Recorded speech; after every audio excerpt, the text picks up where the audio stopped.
Hey guys, it's Sandra from Inspired Keyboardist. Some of my friends have asked me to produce a video about how to play jazz chords in worship. And we know that jazz is not necessarily the style that comes that we think about when we hear contemporary worship songs. At least not all the songs are very jazzy in nature, but here's a simple little way that I would use to make my songs a little bit jazzier. And if you could just follow with me how in a chord, let's just say we're in a key of C, and a very simple chord like chord 1 is C, E, G, right? Now a very simple way to jazz it up will be to add the 7th. So this is the 1, this would be the 3, this would be the 5, and this would be the 7. So a very simple way to find the 7 will be just a third up from the 5th note of the scale. So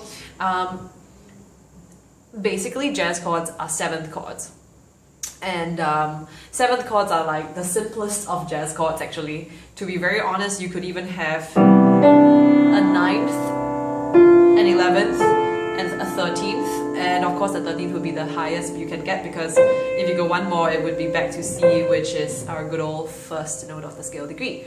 And do realize that this is already a pretty crowded sound. If you do add more, do use your own discretion and use your ears to decide if it is appropriate or could it be distracting. Here's one more thing about jazz chords. Our ears will pick it up that it's not a very usual sound. At least we didn't hear it in our recording, so our ears are not used to it. Jazz chords might distract people, and I would highly suggest using jazz chords if, number one, the song already uses it, and there are few little moments in different songs that where they put in 1 or 2 jazz chords. A second way that I would suggest using jazz chords would be if you are playing a very, very repetitive chord progression. Say you're in a prayer service and there's lots of prayer going on and you're just repeating that 4 chord progression for the 16th time. That's when people start to, get stale with what you're playing, and then you can put in some jazz chords at that moment. So I highly suggest using jazz chords when you are repeating something a lot of times.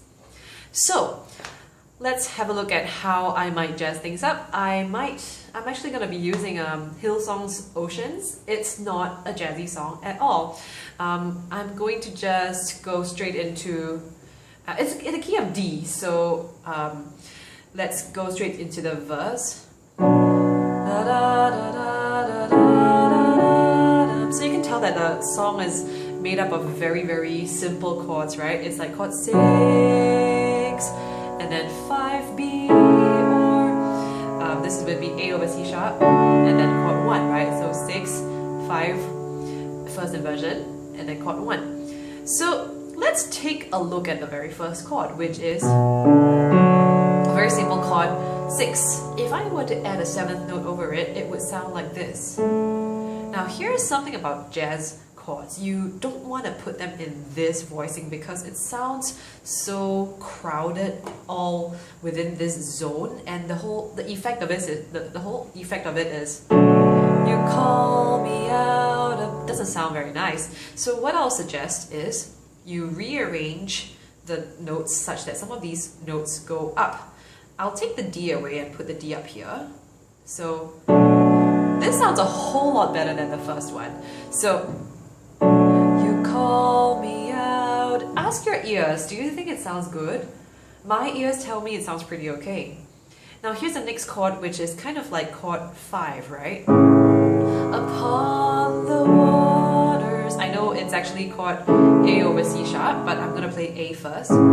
Just go back to the basic chord. And so if you add a 7th over it, it's... And that's a 5-7 chord.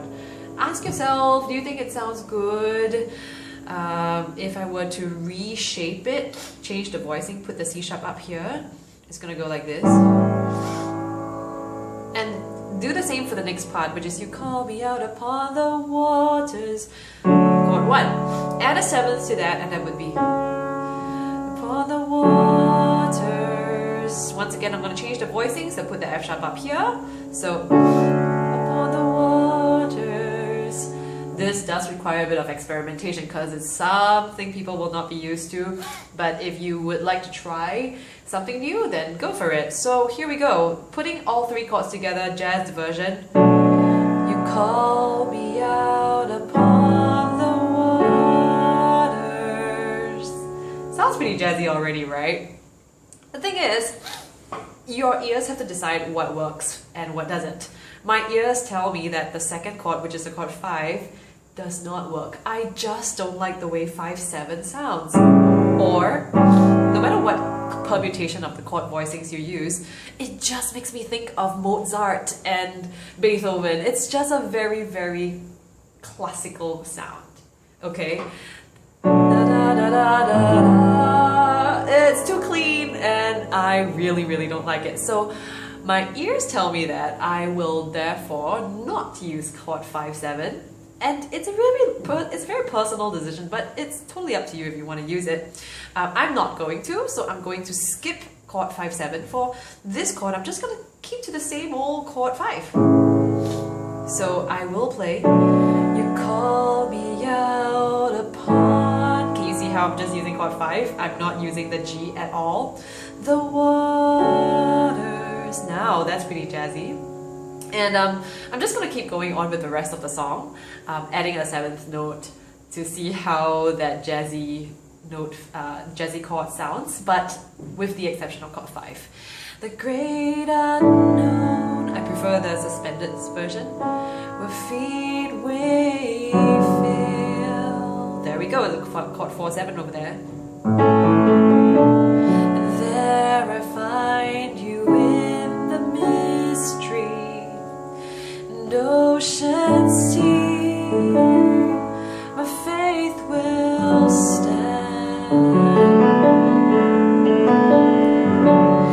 And I will call upon your name, and keep my eyes above the waves. When oceans rise, my soul will rest in your embrace. For I am yours, and you are mine.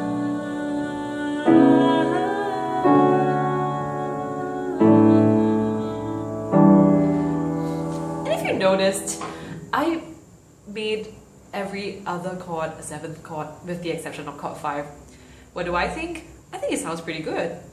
And it's also pretty subtle. Of course, it depends. And so now you get the chord shape. You can just go ahead and add figurations onto it. I'm just showing you the basic chord without moving very much.